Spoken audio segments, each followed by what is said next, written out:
So how can you lead your church and not lose your children? Sam and I and the team at Church Answers hear again and again about leading a church and then children feeling left out, family feeling left out. We're going to be talking about that very important issue. But before we do, let me mention Church Answers University. If you listened to the previous podcast or watched it on YouTube, you heard or saw us talking about the fact that a donor provided 5 scholarships, and the donor ended up providing 6 scholarships because we had someone come in after they were all granted because it went so quickly and said, please, please, please, please. And so out of the goodness of the heart of the donor, there were 6 scholarships. Now we're going to offer through this donor 5 more. The donors become very excited about the receptivity of the listeners or viewers to Church Answers University from this podcast, and feels like it's a way to get out the word about Church Answers University, so that you're going to, at least for now, have 5 more scholarships offered. Write Matt at churchanswers.university if you want that $748 scholarship, which is 50% off. It's a certification. It is so much less expensive than a degree or a similar plan of training. It's good for Bible pastors. It's good for people who are coming up on church staff. It's good for lay people who are key leaders within the church. There are a lot of people who are taking Church Answers University. It's a fast-growing university. There are 5 scholarships available. Matt will listen to you via email. He'll take first come, first serve. His email address is very hard to remember. It's matt@churchanswers.com, MATT at churchanswers.com. And as Sam and I said in the last podcast, these scholarships went very, very quickly. They will go quickly again. And of course, he wants to hear from you about why you want to do it. But the main thing is get in the queue, get in the line. And right now there's a certification in Christian ministry. That is the general preparatory one. Then there is one in women's discipleship as well. Another one coming soon in worship leadership. But for right now, we have those 2. Okay, Sam, let's get into leading your children, leading your church without losing your children. This is kind of an ironic podcast because my child is here and I didn't lose you while I led the church. And I was No, I'm still here. I know you're still there, and you're still in God's hands too. I spoke in 3 towns in West Virginia as we're recording this past week. Had 2 different people who came up to me and asked me, "What did you and Nellie Jo do to have 3 sons to turn out the way they did?" I had to clarify the question. I wanted to know if they wanted an apology or if they were affirming me. They were. Depends on who you ask. They were affirming us, and I am hesitant. I know that the obvious answer is Nellie Jo, and I'm hesitant to take kind of credit for this because I know the mistakes I made. I know the times that I was gone that I should have been there. And I have to just say, it's not a magic formula. There's grace involved in it. But that question came up. I'm talking to pastors, and they're asking me what Nellie Jo and I did for you, Art and Jess, for y'all to stay with the church and now actually be leaders in the church. I'm not going to ask you to answer that, but it is you can if you want to, but it is a powerful question that many, many church leaders are asking us. And we start with this: your home is your first priority in ministry. Do not detach your home from the church. Don't say, I'm trying to balance my home with my church. Say this: the church is the place that I'm leading in ministry, and my first line of ministry in the church is my family. So you're not putting them opposed to each other. That subtle shift of thinking, Sam, can mean a big difference. Yeah, and I would say this first point is one of the reasons why I feel like I'm in a good place spiritually, despite being a preacher's kid. I always felt like, there was no competition in our home between church and home. And when you say, I get when people say, I want to balance. I totally understand the spirit of that, what that means. But from a technical standpoint, if you're talking about balancing, that means one weight is always in competition with the other weight, right? If it's a Exactly. scale and you're trying to balance. So I would say perhaps we need to not just rethink some of our terminology, because you're not really trying to balance. They're not opposed to each other. They're supposed to be church and home are supposed to be working with each other. It's like, it's almost like concentric circles. There's a lot of overlap there between the two, and it's hard to unwind. If you are a healthy church, it is very hard to unwind the overlap between church and home. I mean, my church is home for my children. Mm. And granted, I have a very healthy church. I have people there that are helping me raise my children. I've got, people who I trust with my children.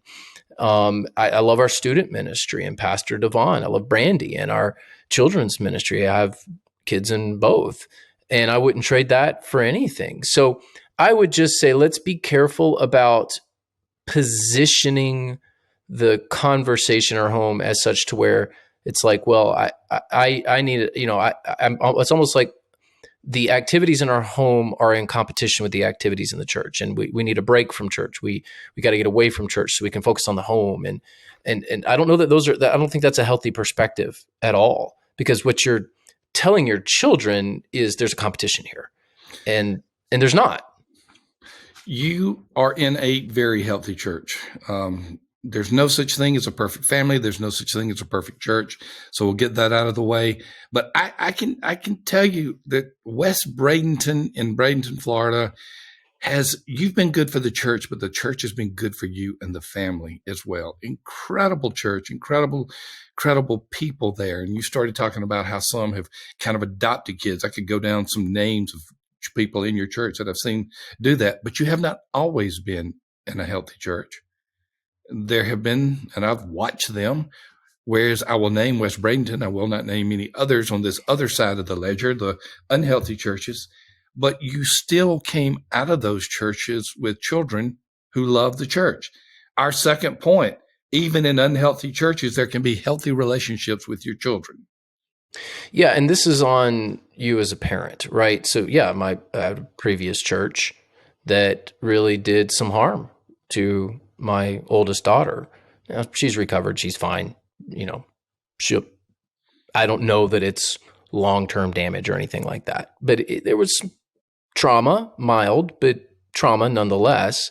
Mainly from seeing what they did to dad. Is that the main thing? Yeah, and us just being ripped. I mean, I got fired, so for ironically standing up against a convicted sex offender. The church wanted something. I said no. We're not doing that. We're not bringing a convicted sex offender on staff. It's just not going to happen. And they fired me because of it. But we got ripped away from a place that we love. I did not. It was hurtful. It was traumatic is probably too strong of a word. Maybe but not. It was hard. It was very hard on the family. But I did not vent to my daughter. I didn't use her as a way to feel better about the situation. And I think parents need to be very, very careful about relying on their children as quasi counselors, because that's extraordinarily unhealthy. And we protected her. We shielded her from that pain. She still felt it because she got ripped away from a place that she loves. But we just didn't go there. And in terms of like bringing her into all of that. Now, if you've got older kids, my oldest was younger. If you've got older kids, you may have to talk more with them, but you can't use them as, your place to vent. You're the parent and you're the one that needs to own that problem. So I would say even in unhealthy churches, the second point, it's hard. It's very hard, right? I know I'm speaking some difficult things. But I still think that there can be healthy relationships with your children, even in an unhealthy church. My previous church, I could point to plenty of healthy relationships that have benefited my family. Still do to this day. We still have connections with people that are strong connections, good connections. So, but it was on me as the dad to make sure that we retain those connections, and that I didn't do harm to my own child for the sake of my own feelings. And that's hard. That's difficult to say. I know, because some churches have done some horrible things. Now, in the cases of abuse, like, let's just get that out in the open, report it, protect your family. I'm not talking about, abuse issues Sure. at all. So, if that's the case, report it. If it's criminal, people need to be prosecuted. Always report. Don't hide anything. I'm just more talking about the typical, you're a lead pastor or a sole pastor, you're going to be the recipient of all sorts of complaints and pain and difficulties because you're the leader. And your children will feel that to some degree, but they will feel it to greater degrees if you utilize them in ways that you shouldn't, in terms of like venting to them and letting them know too much. I remember being fairly transparent with you boys in the 4 churches where I served. I also remember that there were some times that my frustration in a way became inappropriate because I would mention a church member's name. And even to this day, you can think of 2 or 3 of them, Sam, that I mentioned again and again. Shall we name names? Because yes, I can. Yes. Because I can remember their names. I don't know them, but I can remember their names. Yeah, because I still talk about them today. Not really, but anyway, that was not appropriate on my part. I was transparent. That's good, but sometimes, and we could combine some of these if we wanted to. Transparency is good, but you're not to be hitting negatively about church members. That needs to be within maybe within the couple, but it's certainly just with the pastor. Yeah. Okay. So I feel strongly about this, and it's okay if you disagree. I mean, we're all trying to. Just so you know, pastors, we're on your team. We're for you. So if you disagree with some of these recommendations, fair enough. Maybe you've got some good reasons for it. But I'm going to give you a never. I know it's never say never, right? But I'm going to give you a never. Never badmouth of other members in front of your children. Just don't do it. There's no reason to name a name, badmouth that person, even if you are 100% right and this other person is 100% wrong. I was. Yeah, I just don't think it's wise. I just don't think it's wise to say this person in this way, and I'm mad at them for this reason, in front of your kids. There's no upside to it, Sam. None. Zero. There is nothing. It is the pastor. In my case, it was the pastor going to number 4 on this, and I'll just combine 3 and 4. Don't pour out stress on your family. I was pouring out my church stress on my family by naming names, and I did it in one particular church where there were 3 particular people that you still remember their names today. Yes, I was in middle school and I still remember their names. And there's so many good people at that church, and I don't remember any of their names. Yes, you do. Don't you? Well, yeah, okay. Well, I remember my cousins. They went to that church, and the other Rayner family was awesome. Yeah, but you get my point. The ones that really stand out are the ones that where names were named and problems were expressed. And this is something that I have to work at, and we don't understand. Nobody does this perfectly, right? If you are in a leadership role, your children will feel that leadership role, whatever that is. You could be a school superintendent, you could be a hospital administrator, you could be an elected official of sorts who receives a lot of scrutiny. Your family's going to feel stress if you're in a leadership role. That's just the way today's world is. I am sure at some point my children will have Twitter accounts. They will do word searches on my name or Google searches, and they're going to find all sorts of stuff that people have said. So you can't shield people. You can't shield your family completely from this if you're in a leadership role. That's just the nature of it. And it's sad, but it's true. But you as the parent, me as a dad, I can't pour out stress on my family. Now, I'll say this, and this is I don't know that I would recommend this. It's just what's right for my family.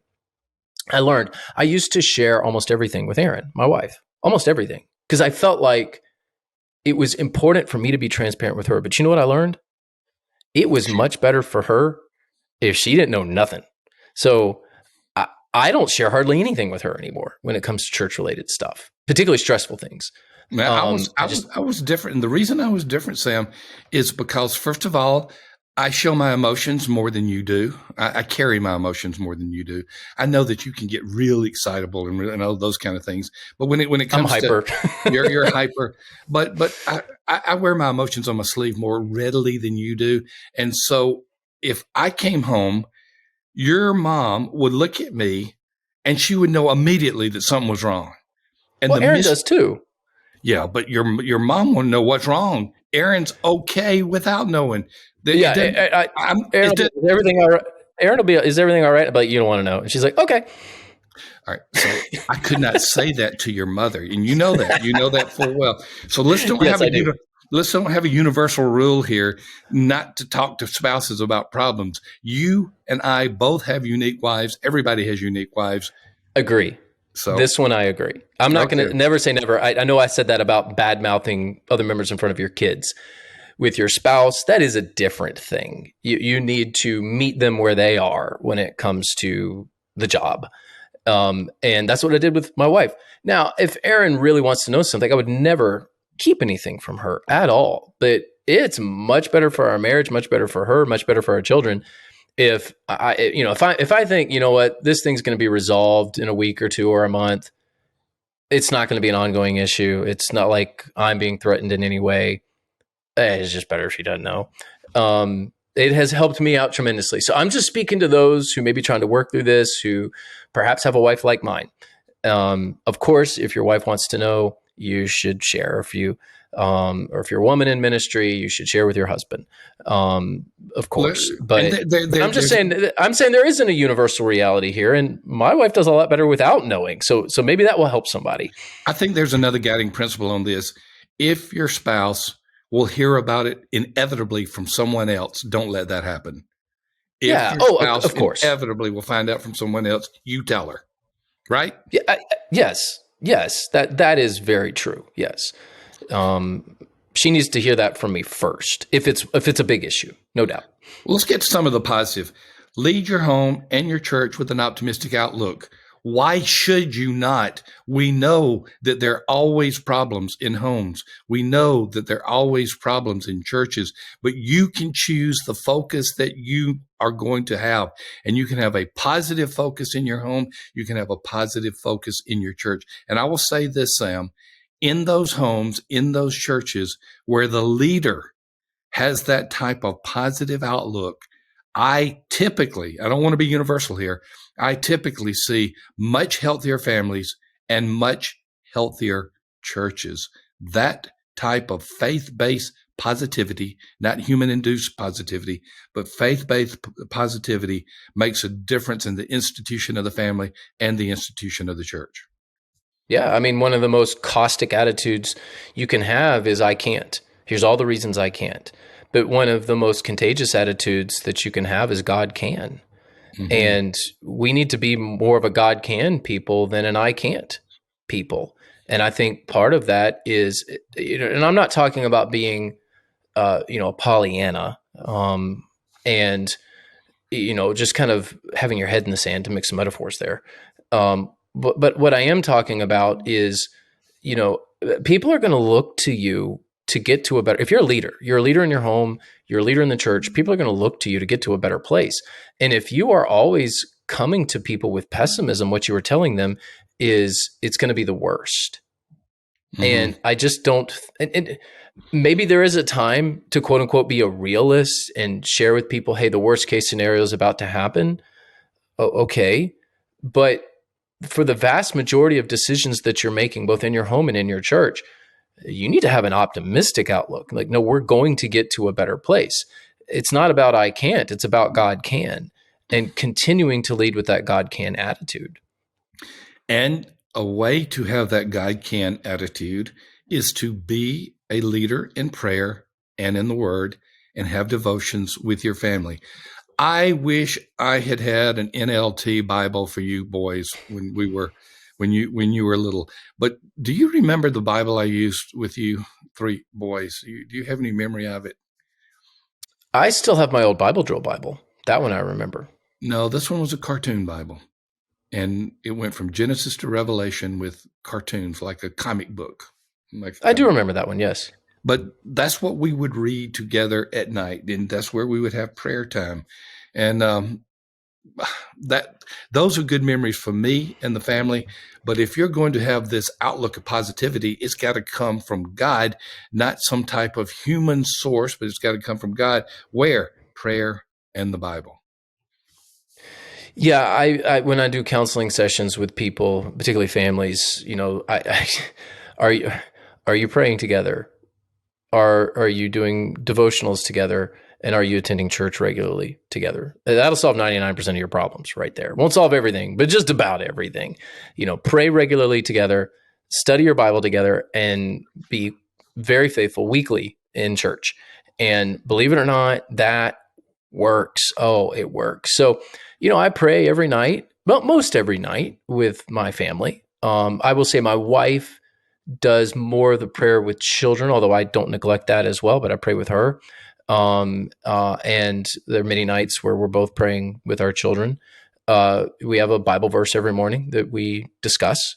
And it's just a quick, 7 minute thing before school, that we do. It doesn't have to be extraordinary. Now, I'm a preacher. So for those of you who are preaching, just sitting I'll sit my family down, and, Saturdays or what have you, when I have about 5 minutes, I'll just say, hey guys, here's what I learned. Here's what I learned this week studying for my sermon. And I share something I learned. It's just, and then that can turn into a family devotional. You don't even have to do anything extra. If you're a preacher or somebody who's preparing lessons regularly, Bible lessons, just use that. Just say, guys, I learned this. I was studying Ephesians. I was, in my case, at the time of this recording, I'm preaching verse by verse through Revelation, which is a beast, pun intended.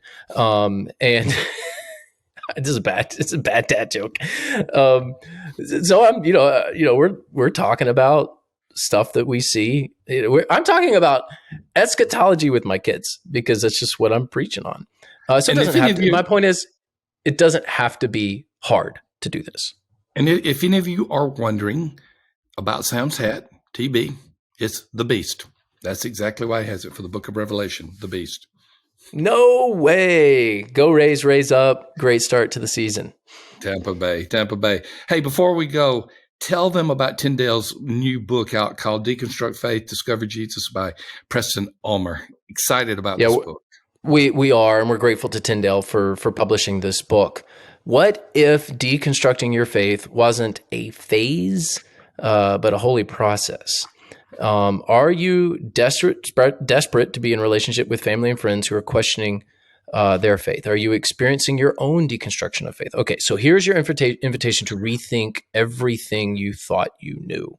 In this process, through this book, you'll learn why it's important to deconstruct and how we're wired to do it, define deconstruction and deconversion, what they really mean, consider WWJD, what would Jesus deconstruct, and apply the fuse method. I know that's kind of clever there. Apply the fuse method to deconstruct for yourself. So deconstruct faith, discover Jesus will help you enter the mindset of a deconstructionist. So this is kind of an important work here. It's a different look at things, and I think Preston offers us some points to consider. So Deconstruct Faith, Discover Jesus by Preston Ulmer. All right. I want to thank all of you who are listening. You thank them, Sam, and I will let I'll let you thank them because I was about to thank them now. You started thanking them. So you thank them.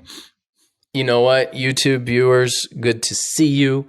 Those of you who are tuning in to the podcast, glad that you are listening. Give us a rate, a review, a subscribe. If you can, hit the like button, that thumbs up. It helps the algorithms. Subscribe to the channel if you haven't subscribed. We've got a lot of new subscribers, so welcome those of you who are new. And just continue listening to Rainer on Leadership, because guess what? We've got another episode next week, and we will see you there. Hey, folks, this is a PS to our podcast. We got some exciting stuff that we want to offer you absolutely for free. Sam, when you think about predictive factors in a church's growth, if you take out demographics, what are some things that come to mind? Just two. I mean, don't give me a list of 10. Just two or three things that come to mind on predictive growth of a church. Well, evangelism and whether the church is doing it or not. Bingo. And then I will add, is it an ongoing evangelism emphasis? Double bingo. Well? And maybe something about leadership and their commitment to that. So all of the above. Evangelistic churches have evangelistic pastors. Is the staff, is the lead pastor doing the work themselves? We have a free download for you, and it's actually a sheet that you can self-score. You answer 20 questions, anywhere from strongly disagree to strongly agree, and we come back and we predict what your growth rate is going to be for the next year in worship attendance. It's not a perfect tool, but it's a good tool. There's a link to that for the attendance predictor. Look in the show notes. You'll absolutely love it. That's cool. We'll see you soon.